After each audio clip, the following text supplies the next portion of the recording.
So সবাইকে আবার আমার নতুন ব্লগে স্বাগতম। আর এই ব্লগটা কিন্তু অনেক বেশি স্পেশাল, কারণ এটা আমার graduation day, I mean convocation day. And এটা ছিল 31শে অক্টোবর। সো আমার সাথে সাথে তোমরাও দেখতে থাকো, আর আমি তোমাদের সাথে আমি কিভাবে গেট আপ নিচ্ছিলাম সেটা এই ফার্স্ট টাইম আমি হয়তো কোনো ব্লগে শেয়ার করতেছি। কারণ এর আগে আমি যতটুকু শিওর কখনোই আমি গেট রেডি ভিডিও করিনি, বাট এইটা আমার জন্য খুব বেশি স্পেশাল ডে এবং সারা জীবন মেমোরি করে রাখার মতোই দিন। তাই ভাবলাম একটা গেট রেডি ভিডিও করি আর তোমাদের সাথেও আমার গল্প শেয়ার করি। আমি এত অলস, আমি চুলে মনে হয় এই প্রায় 1 মাস পরে একটু কার্ল করলাম। তো দেখো তো আমাকে কেমন লাগছে। আমার কাছে কিন্তু বেশ সুন্দর লাগছিল কার্লগুলা। তো আমার যে আসলে যে মানে আমি হেয়ার কালারটা রিসেন্টলি করছি, এটার সাথে আসলে কার্ল না করলে আসলে সুন্দর লাগে না। তো এবার হলো আমার গ্র্যাজুয়েশন আউটফিট। আমি একটা ব্লু স্যুট পরি, আসলে অনেক বিবেচনা করি ব্লু কালারটা নেই, কারণ ইন ফিউচারও আমাকে হয়তো ফর্মাল লুক নিতে হবে বহুবার। তো ভাবলাম যে ব্লুটা বেশ সোভার কালার, আর সব কিছুর সাথে এটা বেশ যে কোনো অকেশনে।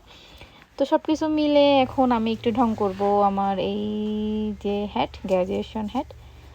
তো এই পরে নিলাম। আর দেখো তোমরা কিন্তু আমাকে জানাইতে ভুলবা না আমাকে কেমন লাগছে। আমাদের প্রোগ্রাম ছিল 3টা থেকে, বাট আমরা সবাই এত বেশি এক্সাইটেড ছিলাম যে প্রায় 1:30টার মধ্যে আমরা সাজুগুজু করে ওখানে পৌঁছে যাই। আর আমি রেডি হওয়া শুরু করি সকাল 11টা থেকে। তারপরেও আসলে বাসার সবাই রেডি হয়ে আসলে নেমে যাচ্ছিল, কিন্তু আমার আসলে শেষ হচ্ছিল না।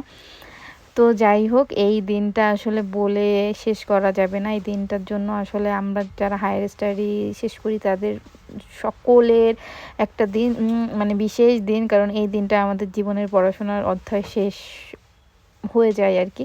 আর বলেন তো কে পছন্দ করে পড়াশোনা করতে? বাট অনেকেই করে হয়তো, বাট আমি তাদের দলে না, বহুত কষ্ট করে শেষ করছি। তো এদিকে এই যে এখন মেয়েদের মানে রেডি হওয়ার পালা, বাট তারা একদম মনে হলো 5 থেকে 10 মিনিটে শেষ করে ফেললো। আর এদিকে আমার রেডি হইতে প্রায় 3 ঘন্টা।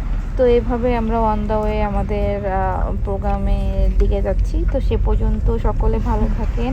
এর পরবর্তীতে ব্লগে আমি দেখাবো যে আমাদের প্রোগ্রামে আসলে কি কি হয়। টাটা।